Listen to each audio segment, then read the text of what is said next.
दोस्तों नमस्कार, स्वागत है आपका यूट्यूब चैनल एबी टेक में। आज है 8 जुलाई 2025 और जान लेते हैं आज की महत्वपूर्ण खबरें।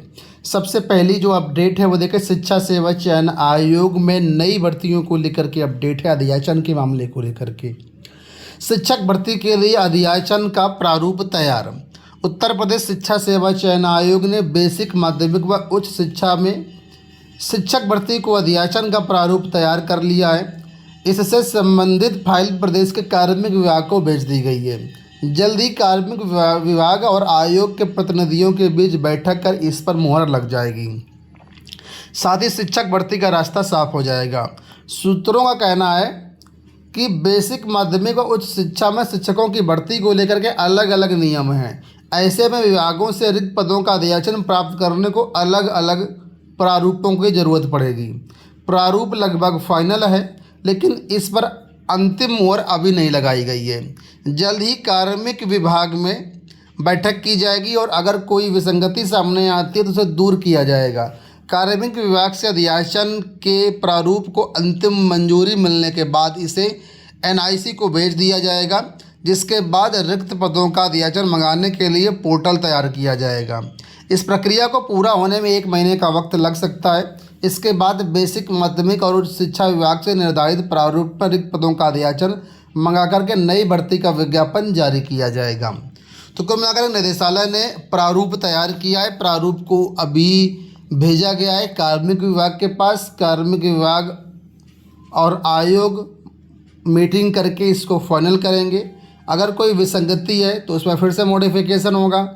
अगर सब कुछ ठीक ठाक रहता है तो ये कार्मिक विभाग द्वारा जो जारी फाइनल किया हुआ अधियाचन प्रारूप है एनआईसी के पास जाएगा, वहाँ पोर्टल बनेगा। इसके बाद अधियाचन आना शुरू होंगे।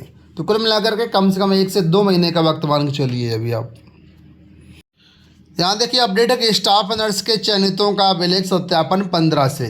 लोक सेवा आयोग ने जारी किया अभिलेख सत्यापन का कार्यक्रम।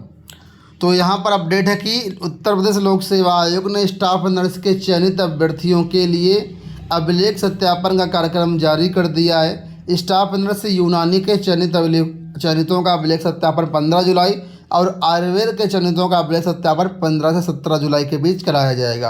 आपको बता दें ये भर्ती है 2023 की, ठीक है, जिसमें अब डॉक्यूमेंट वेरिफिकेशन के लिए कार्यक्रम जारी किया गया है। तो जो भी अभ्यर्थी से संबंधित हैं आप लोग जो है इसको चेक कर सकते हैं।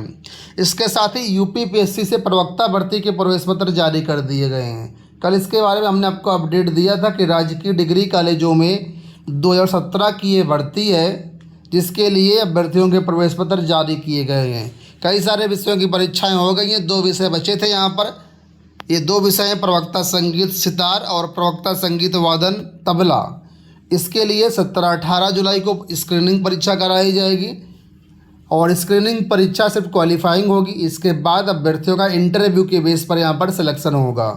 तो जो भी अभ्यर्थी से संबंधित हैं ये लोग अपना एडमिट कार्ड डाउनलोड कर सकते हैं। स्क्रीनिंग परीक्षा में नेगेटिव मार्किंग की भी व्यवस्था है। देखिए यहाँ पर टीजीटी पीजीटी परीक्षाओं को लेकर के अपडेट है कि आयोग ने परीक्षा तिथि को नोटिस हटाया। उत्तर प्रदेश शिक्षा सेवा चयन आयोग ने टीजीटी पीजीटी परीक्षा तिथि की नोटिस अपने एक्स हैंडल से डिलीट कर दिया है। अभ्यर्थियों का कहना है कि 21 और 22 जुलाई को प्रशिक्षित स्नातक को स्थगित करने का कोई अधिकृत सूचना नहीं दी गई है, लेकिन एक्स हैंडल से ये जारी कर मतलब डिलीट कर दी गई है। 21-22 जुलाई को आप लोग जानते हैं टीजीटी की परीक्षा थी। अभी तक कोई ऑफिशियल अनाउंसमेंट नहीं हुआ है कि परीक्षा होगी या नहीं होगी, लेकिन फ़िलहाल जानकारी लगातार मौखिक रूप से दी जा रही थी कि हाँ परीक्षा नहीं हो पाएगी, और उसी के मद्देनज़र यहाँ पर नोटिस हटा दिया गया है। जल्दी आपको नोटिस देखने को मिलेगी शिक्षा सेवा चयन आयोग से। इसके साथ ही आरओ एआरओ प्रारंभिक परीक्षा पर बैठक आज 27 जुलाई को प्रस्तावित समीक्षा अधिकारी, सहायक समीक्षा अधिकारी भर्ती 2023 की तैयारियों को लेकर के उत्तर प्रदेश लोक सेवा आयोग ने मंगलवार को नोडल अधिकारियों की बैठक होगी।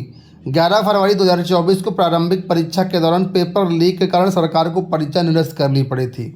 इस पेपर लीक के कारण सरकार को उत्तर प्रदेश सार्वजनिक परीक्षा अध्यादेश 2024 लागू करना पड़ा। पहले तो सरकार ने 1 से अधिक दिन में परीक्षा कराने का निर्णय लिया था, लेकिन मानकीकरण के विरोध में पहले PCS 2024 और फिर ROAR 2023 की प्रारंभिक परीक्षा एक दिन में ही कराने का निर्णय लिया गया। 1.5 साल बाद दोबारा से परीक्षा होने जा रही है। कई बदलाव किए जा चुके हैं। तो इस परीक्षा के लिए उल्टी गिनती शुरू हो गई है। आज अफसरों की बैठक होगी और आगे के दिशा निर्देश दिए जाएंगे। आयोग के इतिहास की सबसे बड़ी परीक्षा है जिसमें ROAR है और इसमें पूरी तैयारी के साथ जो अधिकारी हैं जुटे हैं। पेपर लीक एक बार ऑलरेडी झेल चुका है लोक सेवा आयोग। अब किसी प्रकार से यहाँ पर रिस्क नहीं लेना चाहता है। हर बार की तरह ये परीक्षा भी बड़ी सुचितापूर्ण संपन्न कराए जाने की तैयारी है लोक सेवा आयोग की। आपको बता दें इस बार प्रदेश के सभी जिलों में परीक्षा कराई जाएगी और अब 2 की जगह मात्र 1 ही परीक्षा यहाँ पर होगी। ठीक है। यूपी बोर्ड ने स्क्रूटनी के रिजल्ट जारी कर दिए हैं और 5,946 छात्रों के प्राप्तांक यहाँ पर बदले गए हैं। यूपी बोर्ड ने 2025 का परिणाम जारी कर दिया है स्क्रूटनी का। स्क्रूटनी के लिए 31,194 अभ्यर्थी आवेदन मिले थे। इसमें 5,946 विद्यार्थियों के प्राप्तांक में बदलाव हुए हैं। परिणाम से असंतुष्ट हाई स्कूल में 5,495 आवेदनों में से 815 और इंटरमीडिएट के 25,699 में 5,131 अभ्यर्थियों के प्राप्तांक में परिवर्तन किए गए हैं। तो जो ये रिजल्ट है आपको ऑफिशियल वेबसाइट पर मिल जाएगा, वहाँ से आप लोग इसको चेक कर सकते हैं और अपना परिणाम देख सकते हैं। परिषदीय स्कूलों के मर्जर को लेकर के आप लोग जानते हैं याचिकाएं डाली गई थी और इसका जजमेंट रिजर्व किया गया था।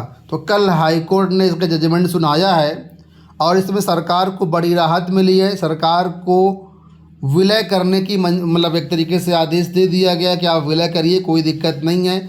जो अभिभावक जो छात्र गए थे यहाँ पर हाई कोर्ट की विद्यालय बंद किए जाए, उनको रोका जाए, तो छात्रों को कुल मिलाकर के कोई जो है बेनिफिट नहीं हुआ है। याचिकाएँ खारिज कर दी गई हैं। ठीक है। और इस अदालत के फैसले से राज्य सरकार को बड़ी राहत है। तो कुल मिलाकर के अब रास्ता विलय का साफ हो गया। अब किसी भी प्रकार से कोई अड़चन नहीं आएगी। दसमोत्तर और पूर्व दसम छात्रवृत्ति के लिए ऑनलाइन आवेदन शुरू।